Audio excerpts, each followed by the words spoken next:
Tonight, the latest on those plans to merge water and electricity, but already there are fears it could mean widespread job cuts in the northwest. Making a beeline to the Isle of Man, the lip-smacking success story with a real sting in the tail. And lights, camera, action as the Japanese head to the Filed Coast to film a blockbuster. That's Granada Tonight, first ITN.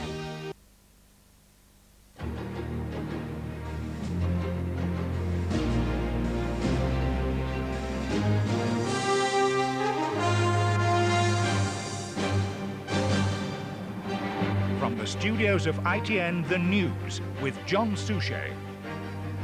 Good evening. Tahiti exploded in violence today as anti-nuclear protesters took control of the island's capital. They went on a 15-hour rampage in Papeete, burning down the airport terminal, looting shops and firebombing a government building. Riot police battled in vain to control the protesters, many of them demanding independence from France.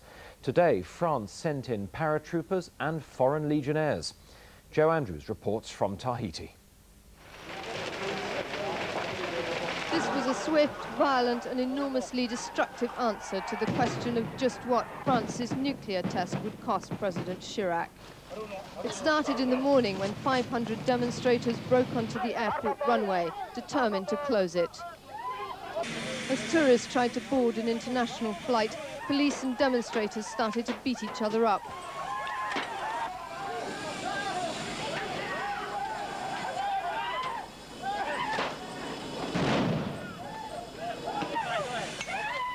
One policeman was seriously injured and 5 others were hurt.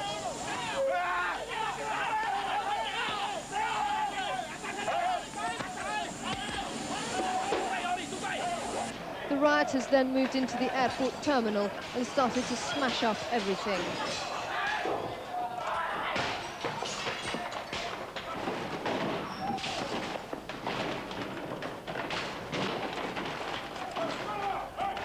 Then they set fire to it, piling anything flammable into the flames, even a huge earth mover.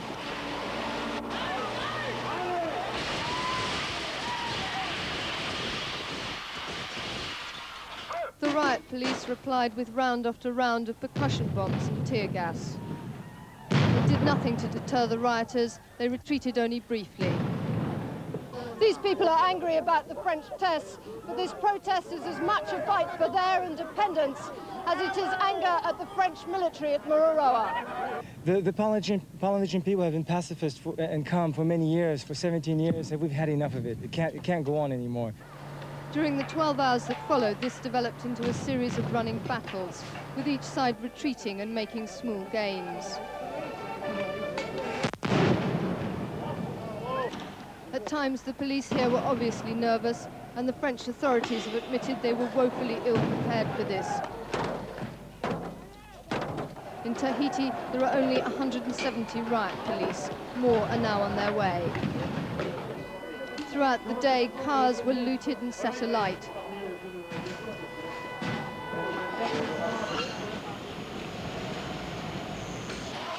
Tonight, the people who make up this crowd have turned on the town. Armed with Molotov cocktails and rocks, their aim is simply to do as much damage as possible. Back at the airport, the French Foreign Legion arrived a few hours ago to reinforce the police. Joe Andrews, ITN, Tahiti. Next, on the early evening news, NATO launches a new set of airstrikes on Bosnian Serbs. John Major at the controls of a new grassroots campaign. And what this tooth could tell us about the origin of man. NATO jets carried out a day-long wave of attacks on Bosnian Serb targets today. Russia's President Boris Yeltsin warned that Moscow might reconsider its relationship with NATO if the airstrikes continue. Terry Lloyd reports. NATO showed today more than ever that it meant business. Out of clear blue skies, jets dived to blow apart the Lukavica barracks, the Bosnian Serb army's headquarters near Pale. UN officials explained that the Serbs had made no effort to pull back their heavy weapons from around Sarajevo, and so on the 9th day of Operation Deliberate Force, the airstrikes had been stepped up. This ammunition dump, hidden in a wooded vale near Parle, was amongst today's targets, along with command and control sites, relay stations and other storage areas. 2,000 sorties have now been flown from the sea and from air bases in Italy. Pilots have had perfect conditions for precision bombing in relatively safe skies. Many Bosnian Serb radar sites which had targeted them have been crippled in the last week. Peace talks start in Geneva tomorrow, but the Serbs say scores of civilians have been killed and hundreds injured already. Their protests were echoed today by President Boris Yeltsin, who accused NATO of being judge and executioner and warned about future relations between Russia and the West. Here, the electricity firm Norweb is holding merger talks with North West Water, which could produce Britain's first mixed public utility company. But there are warnings that customers could be held to ransom. Joan Thurkettle reports. An announcement about a possible merger is expected within the next few days. But news of the deal is causing considerable alarm, largely because of potential job losses and the power such a company would have over the supply of two such basic services to the public. I am staggered that two major utilities should perhaps be joining up together to provide two essential services to the consumers in this region. I have to say it worries me in that itself.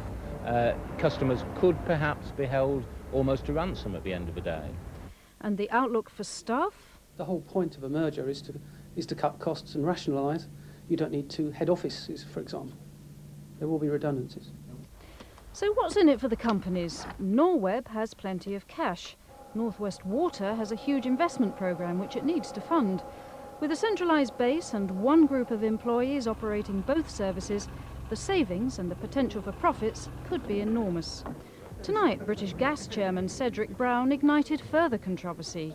His company, he said, was looking at the possibility of making a bid for a regional electricity company. John Major began a 4-day tour of the country today to try to boost Tory support at grassroots level.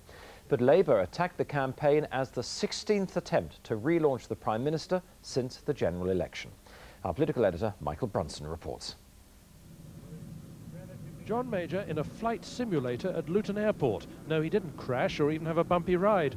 So, just another photo opportunity? No, say his people, it's to underline a switch in the style of his campaigning, to concentrate on ideas for Britain's future. Luton, of course, was where Mr Major was first seriously heckled in the '92 election, and that produced the soapbox. Now, as Tory activists gathered to meet him near Bedford, another change with the Prime Minister asking for grassroots reaction to some fresh ideas. But exactly what are those new ideas? I was talking this afternoon not in terms of specific policy changes, but the general direction and drift of policy. How we entrench and ensure that economic development continues and grows, and that enterprise continues to provide a growing standard of life for everyone in this country. I talked about many of the things relevant to that. The reaction afterwards, mostly favourable, as you'd expect, though one or two people said that they wanted more details of the new policy ideas. From the opposition parties, the message that however often Mr Major reinvents himself, as they put it, nothing can alter the dismal Tory record. Michael Brunson, ITN, Bedfordshire.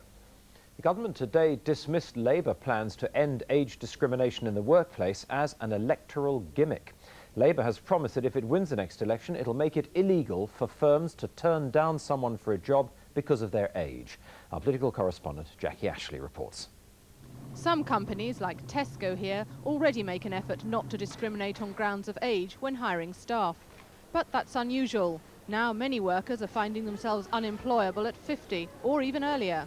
49-year-old Mike Leach has been trying and failing to find a job since he was made redundant a year ago. Age, I'm sure, is a factor. I know that certain jobs I might have been in a running for, I was excluded from or had greater difficulty with due to age, yes. Sometimes explicit, sometimes implicit.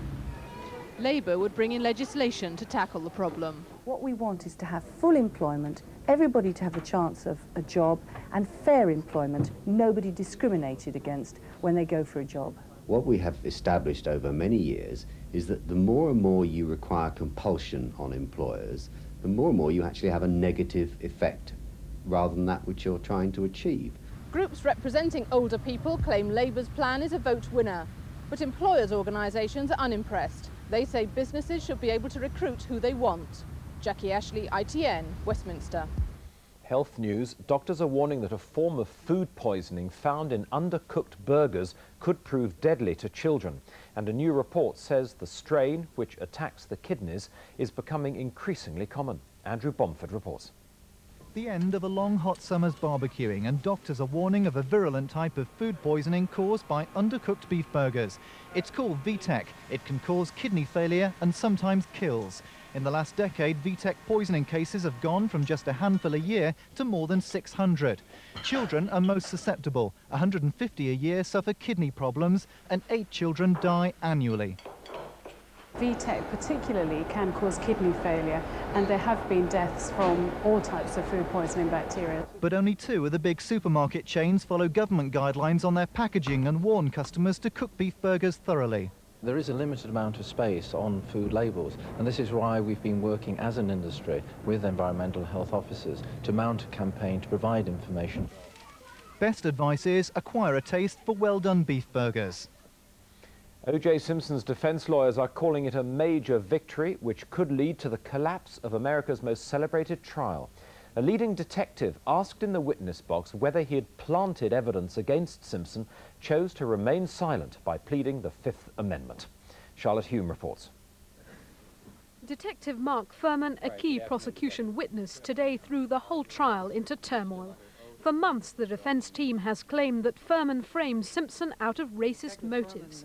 Today, the detective used what's called the Fifth Amendment, an American's right not to incriminate himself, and he refused to answer any questions. I wish to assert my Fifth Amendment privilege. Have you ever falsified a police report? I wish to assert my Fifth Amendment privilege. Is it your intention to assert your Fifth Amendment privilege with respect to all questions that I ask you? Yes.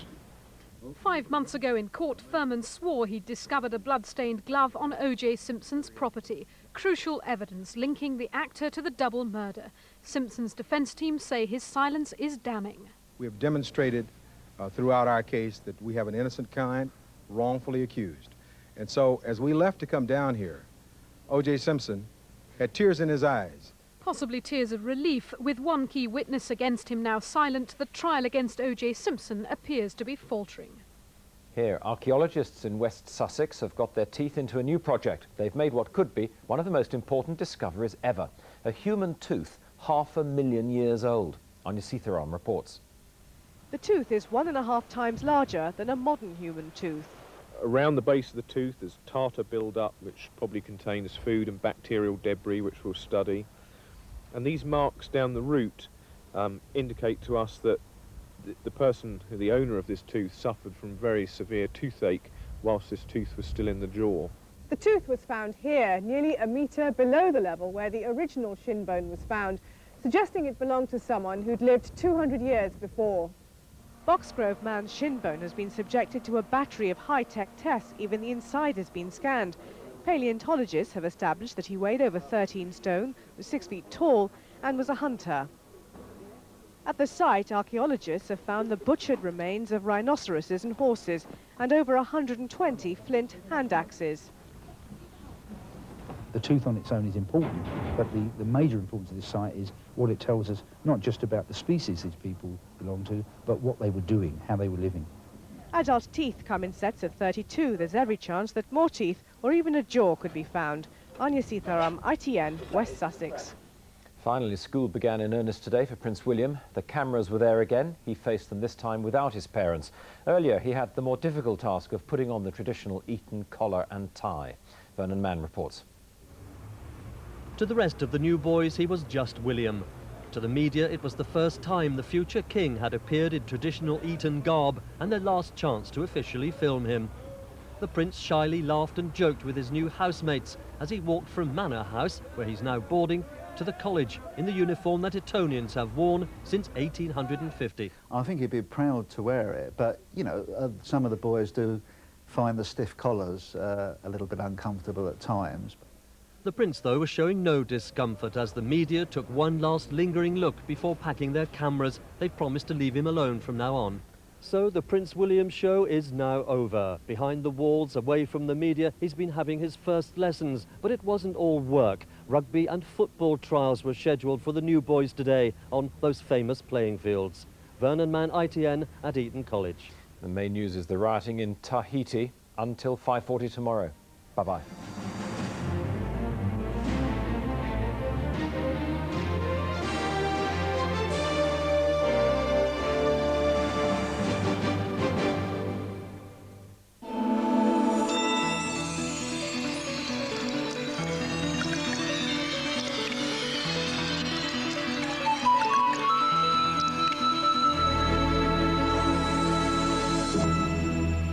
Hello again. Well, it looks like this autumnal weather is set to last for the next 24 hours. That means more damp and breezy weather for most of us, in fact. Of course, that's not the case everywhere, and in fact, the further south and west that you go, there's going to be more brightness about as well, but certainly some heavy bursts of rain. Now, if we look at the satellite picture there for the Atlantic, and you can see the usual culprit shown here to be this large area of low depression, in fact, quite a deep depression too, and it's centred currently over the English Channel. Now, if we zoom in fact, to the UK tonight, and you can see that area of low pressure quite clearly there to the south of us, and that's going to bring quite a few heavy bursts of rain, particularly for the north and east of Britain overnight. Now, once again, in fact, Northern Ireland staying mostly dry overnight, certainly heavy bursts of rain elsewhere. Now, if we zoom through the sequence into tomorrow, and you can see that area of low pressure moving gradually eastwards, and in fact brighter weather out to the west of it, moving into many parts of the country, in fact. But certainly first thing tomorrow morning, we're kicking off with quite a few of those heavy bursts of rain right up and down the country, and they're particularly predominant further north and east. Though further south and west, you are going to see more brightness through the clouds there. And in fact, as we move on towards the evening, that rain really being confined to the very eastern side of the country as that brighter weather fills many other parts of the country. So with all this cloud about and the wet weather, then it's not surprising temperatures aren't going to be terribly warm tomorrow. The very highest in the south then 19, possibly 20 Celsius. That's the high 60s in Fahrenheit, and still quite a cool breeze. Of course, it's also going to feel quite a bit cooler in that wetter weather further north. So a quick look ahead at the weekend then, and on Saturday, quite a few of those showers about. On Sunday, though, those showers mostly confined to the south and east. That's all from me for now. Here's the summary. Sponsored by PowerGen, generating electricity, whatever the weather. Tonight, fears for jobs in the region as plans are revealed to merge water and electricity. The sweet smell of success in the bee business, why the hives are healthier on the Isle of Man. And being cruel to be kind in the garden, why cutting back now will be good news next year. That's Big Jeff on Border Patrol, and that's Granada Tonight. His dreams were of peace, but when they threatened his world, he was driven to war. They'll never take our freedom! Mel Gibson, Braveheart. Two identical sofas. This one's from Europe's biggest display of three-piece suites. That one isn't. This one costs less than that one, guaranteed. This one has a 5-year quality guarantee. That one hasn't. This one's from Uno. That one isn't. I hope I've made myself clear. Quite simply, the difference is Uno. I don't hop on a table for any old crust, or wrestle with worms, or peck at your nuts. I'm Rocky Robin, man. Rocky Robin. So you can chuck your birdseed and steal bits of crust. When it comes to a bite, it's a rocky or bust. It's a huge great biscuit, fit for a hump, with so much chocolate, it gives big chunks. I'm Rocky Robin, man. Rocky Robin. Rocky Robin, that's a mighty lot of chap to bite. That's chock-a-block, man.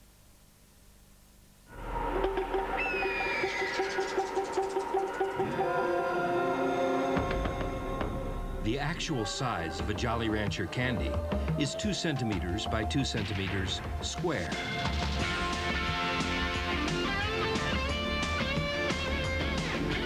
But the actual taste is immeasurable. Jolly Rancher candy, the great taste of fruit, squared. 3 years ago, this company was started with 4 people. There are now 27 of us, and it still feels as though there aren't enough hands to cope with everything. But it's not more people we need, and it isn't about working harder. We need to work smarter. Now, as you know, we've been talking to BT, and they're going to help us improve things around here. Great. I could do with a new phone. It's not about getting new phones, Tony, it's how we use them. As Bruce already knows, this is a door opener. Also, we need to get the best out of our computers. So, Trevor, we can still talk face-to-face even when I'm out of the country. And Helen here won't have to do the 100-metre dash to catch the last post. Sounds good, eh, Tony? I don't want to be a slave to technology. You don't get it, do you? No. Welcome to the 21st century, Tony. Work smarter, not just harder.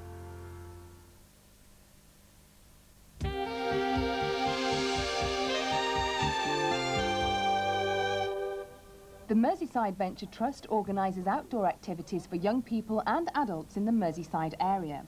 They offer a wide range of sports including canoeing, abseiling, climbing, walking and pony riding. The Trust believes that no one should be excluded from enjoying outdoor pursuits because of financial hardship or a disability. If you'd like to take part or volunteer to help, write to the Merseyside Venture Trust, PO Box 321, Manchester M63 AA.